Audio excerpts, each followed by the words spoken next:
Hey folks, Tim, seeouRView, full-time RV life, real full-time RV folks. How y'all doing? Y'all ready for this new year? Yeah. Why don't you come along with me? I got a little story to tell you about what's been going on with us the last few months.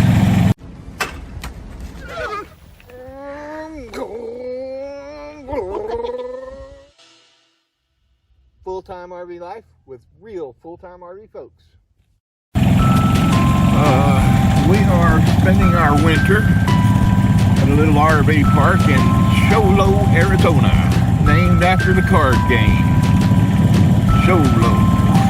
Show me your low cards. Give me that money. Anyway, being that it's wintertime here and it is fairly cold, we've got full hookups, water, electric, sewer, propane, in exchange for babysitting this campground. You know, we've got all one camper right now, so you know it's really hard work. Actually, real grateful to be here. This is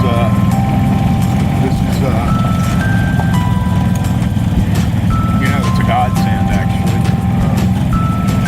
Having a place to spend the winter. Winters can get downright brutal in an RV or a tent or van. You know, winters can get pretty brutal. So, you know, it's going to get cold here, but the fact that we got full hookups and propane really is going to make it nice and comfortable. So far it's gotten down to like 18 degrees and we've been really, really comfortable. I'm going to turn you around real quick and show you our setup here. Kind of nestled in a hose spot. This campground is so busy during the summer that they actually have 3 hose spots. So, got the clubhouse over here, or the welcome center. Ooh, all over the place. Here we go! Some of you already know that when we finished up in Gunnison back in mid-October, we were going to head up into Denver and spend a couple weeks there. As we pulled into Denver, the oil pressure in the RV dropped to 0. I mean, just bam! That ain't no good. Luckily, we were almost at the RV park, so I kind of just coasted her on in. Every now and then, you'd see the needle would jump up, might get good oil pressure, and then it'd drop back down to 0. Jump back up, get good oil pressure, and drop back down to 0. So I coasted her on into the RV park, got her parked there, and just as soon as I stopped and hopped out, I could hear the rocker arms chattering. Yeah. They get pretty loud with that oil up in there, so I shut it off pretty quick. I mean, we're already at the RV park, so we hooked up for the night, and the next morning, I'm thinking, you know, we have CoachNet, right? You guys know we tout CoachNet because they have come through for us every freaking time we need them. They have absolutely come through for us. But, you know, that's roadside assistance. So my whole way of thinking, roadside assistance means assistance on the roadside, but we made it to the RV park. So we're not on the roadside. So in my brain of brains, well, I figured CoachNet wouldn't help us since we weren't stranded on the roadside. So I start looking around trying to find, there's like 5 mechanics right here in the area. One of them right across the street from the RV park. 2 of them. 3 of them. So I went to the first one. Oh, our mechanic's on vacation this week. We can't take in any new business, sorry. Okay. So, I go to the next one. Well, we're kind of backed up. We really ain't got room to bring in here, but the owner's not in right now, so, you know, holler back tomorrow, he'll be in, and we'll see if he can take you in. So I come back next day. Well, he's still not in, but I talked to him, and, you know, he really doesn't want to take on that size vehicle. So, you know, We can recommend you somewhere else. Well, I called somewhere else. They wouldn't take me. Went down to the third shop. They said they couldn't handle it. Or they could handle it, but they were too busy and short-handed. So everybody I called and talked to was either too short-handed, too busy, or didn't have the shop capable enough to handle a rig. So I spent about a week. And lo and behold, I finally broke down and called Coach Nat. She goes, well, son, she said, you're 1,600 miles away from your home base. You need assistance. So that's what we're here for. So they took about a day, you know, or most of the day to call around all town, and they finally found a shop that said they could handle our rig, that they could get us in a reasonable amount of time and get us looked at and, you know, help us out. So the next morning, Coach Nat told us on over there. So, you know, that's what they're for. Didn't charge me a penny. So, Coach Nat, thank you. We got us a motel at Motel-6. And, we're going across the road here.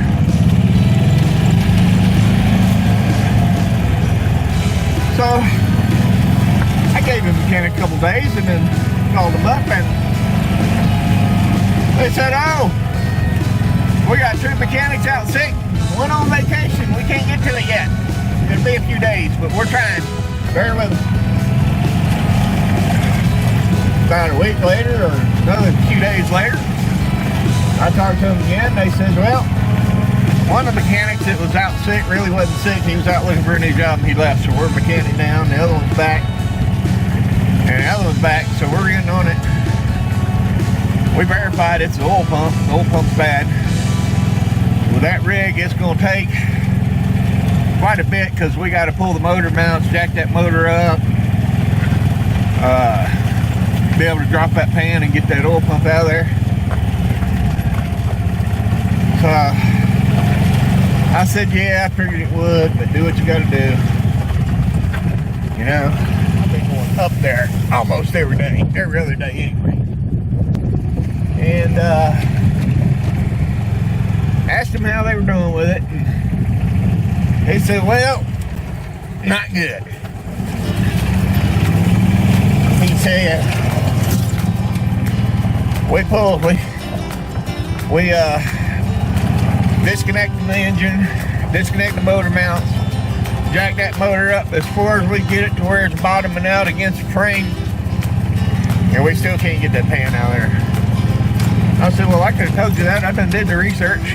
Ford said it's not possible. They have to pull the chassis off. Yeah, they pull the whole chassis off the frame to lift that engine up and get to it. And I said, and that's not an easy job. I said, why don't you just cut the cross member? Weld it back together when you're done, because there's about a 12-inch cross member right below the oil pan that was preventing you to be able to get the oil pan off. So luckily, the master mechanic actually a pretty good welder. So he said, give me a little bit to think about it. Let me mull it over and take a look and see if I can reassure myself that frame's not going to shift when I cut that cross member, because I don't want to total your vehicle out trying to replace the oil pump. And I said, okay. So he called me back a couple hours later. He says, well, I can weld in a brace to keep the frame from shifting.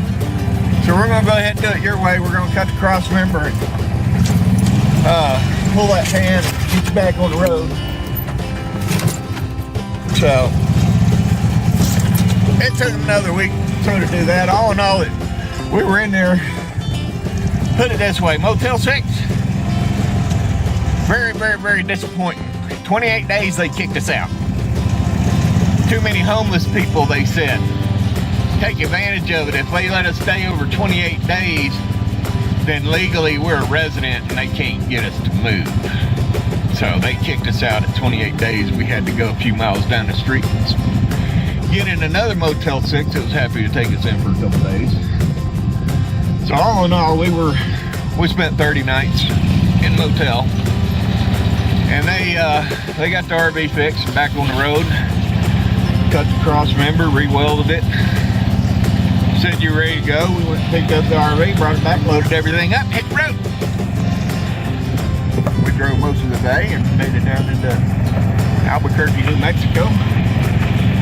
About the time we were getting ready to pull off, find a Walmart to boondock in for the night, it was starting to get dark, so I turned the headlights on. As soon as I turned the headlights on, my oil pressure shot up about a quarter of a gauge worth. Well, a few minutes after I turned the lights on is when I noticed it.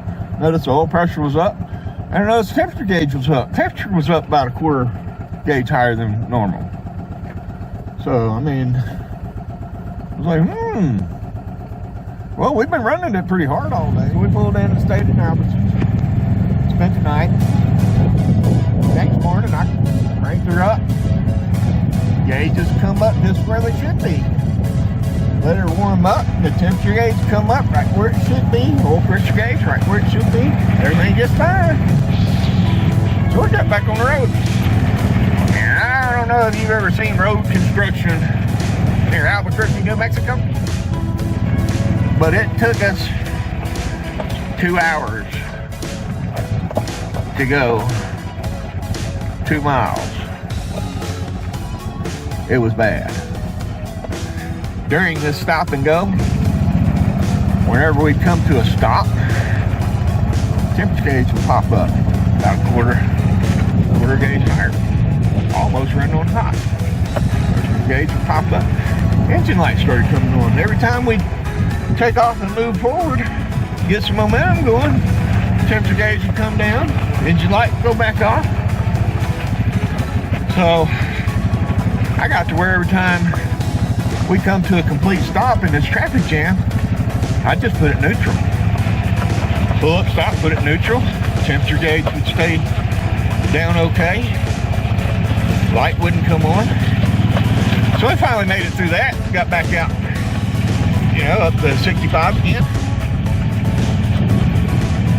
Gauges settled out, everything was good. Right about the time we start coming into show though, it started getting dark again. Turned the headlights on again. As soon as I turned the headlights on, the oil pressure gauge jumped up about a quarter gauge higher than what it should be. Temperature gauge popped up about a quarter gauge higher than where it should be. Burner line right on hot. Engine light, come on. Went off. Come on, went off. Every time I pulled up to a stop, engine light go off. Or come on, take off, engine light go off. So I turned the headlights off, gauges kind of settled down, but not really. This time they kept doing it. I mean, in fact, it kept getting worse to the point where as I pulled in the RV park, I turned on my blinker to pull into the RV park, and the engine light was flashing with the blinker. Weird, huh? So I call up Mel. You know Mel over at MelNetteLivingFreeZipCodeless. MelNetteLivingFreeZipCodeless. Go check them out. Great folks. Mel's pretty smart in these kind of things.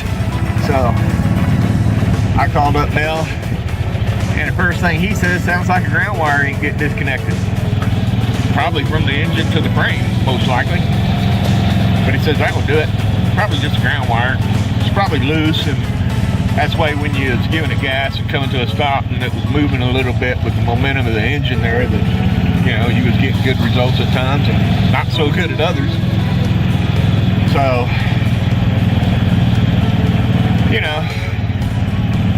I've been kind of waiting for a good warm day to get under there and poke around and look. And if you notice, I'm out running around today without even a jacket on. Nice, really warm day out. So what I'm gonna do is I'm gonna crawl up underneath there. I hadn't even looked at the weld job they did yet or anything, so I'm gonna crawl under there and see if I can figure it out. probably bring you guys with me. So come on, let's go check it out. Okay, so let's get up on here and see what's going on with the electrical.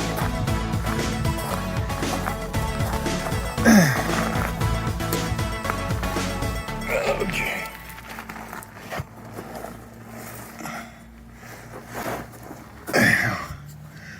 Well, poke around right away, I see that little white wire running through there. So here is the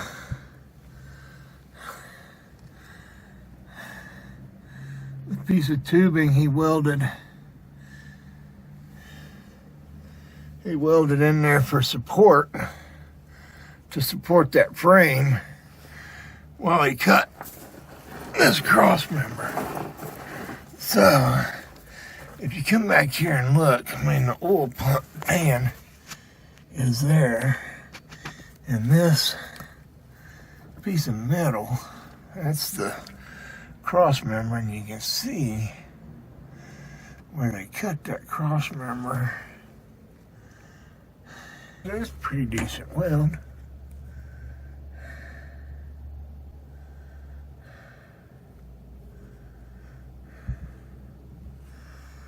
So, have transmission cooler down here. So, there's a ground strap. Let's have a look. Looks like it's connected. Can y'all see up in there? Looks like it's connected to the frame, okay. But that looks like a loose bracket. Wait a minute.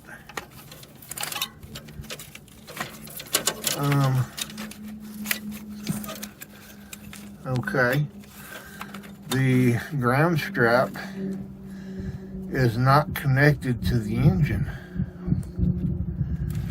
which is exactly what everybody says can cause my gauges to behave that way. It looks like there's a strap here that's not bolted. Well, I mean, that's way up in there. These guys were rushing at the end of the job. That's probably something that's easy to miss. So I'm not going to hold it against the shop, because, I mean, there ain't many shops that's going to take this rig in and cut out a cross member to get to that oil pan and change the oil pump. Now, you know, they charged me a pretty penny for doing all that, because, I mean, they spent probably about a week's labor on this thing, and they gave me a couple days of that back as a discount. But overall, I think these guys did a top-notch job. I'll get this ground strap back on there. I'll check back in once it's done and show you how I managed to fix it up. But looking at this, you know, I mean, look, at there ain't even enough clearance between that plate for me to get my fingers up underneath. There is no way you're going to get that oil pan off of there. And there ain't enough clearance above the engine to jack it up high enough to get clearance. I don't know if you can see it, but we're up here, up on the side of the engine. Still from underneath. And that, you can see,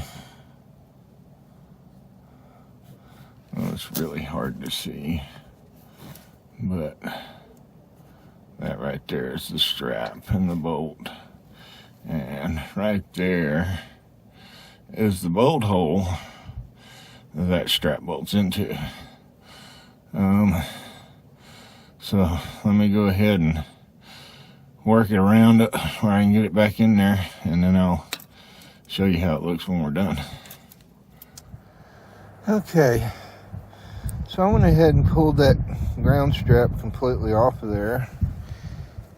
Went down to AutoZone, and they had aluminum one that was about half the thickness of this one. And I said, I went over to O'Reilly, and heck, all they had was one that was just a little strand. So I think I'm gonna make I'm gonna let Coca-Cola take care of this one for me. Coca-Cola, you say? Yeah. So let's go ahead and just sit it in there the best we can. Sit it in there the best we can.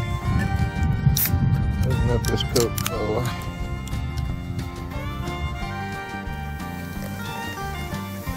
And just dump it right on all over that.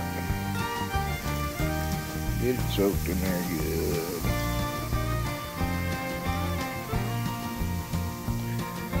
And I'm going to let that soak for a bit. It's getting more flexible. I was able to squish it down so it could actually fit in here flat.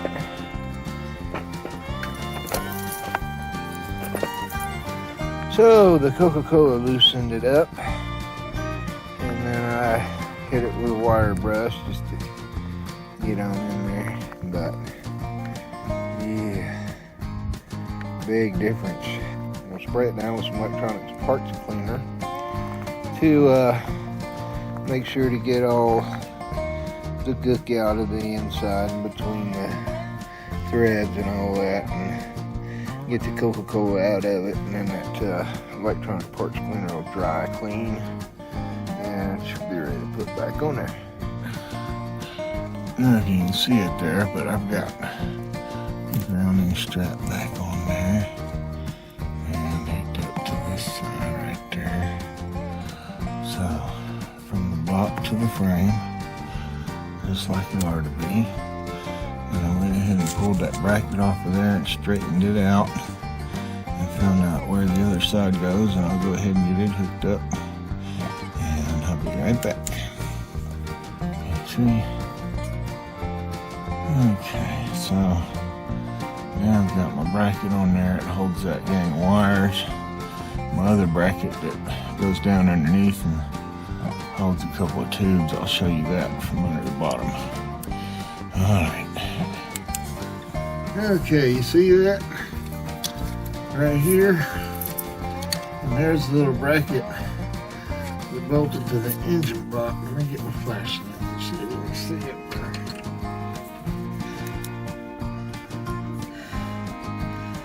See?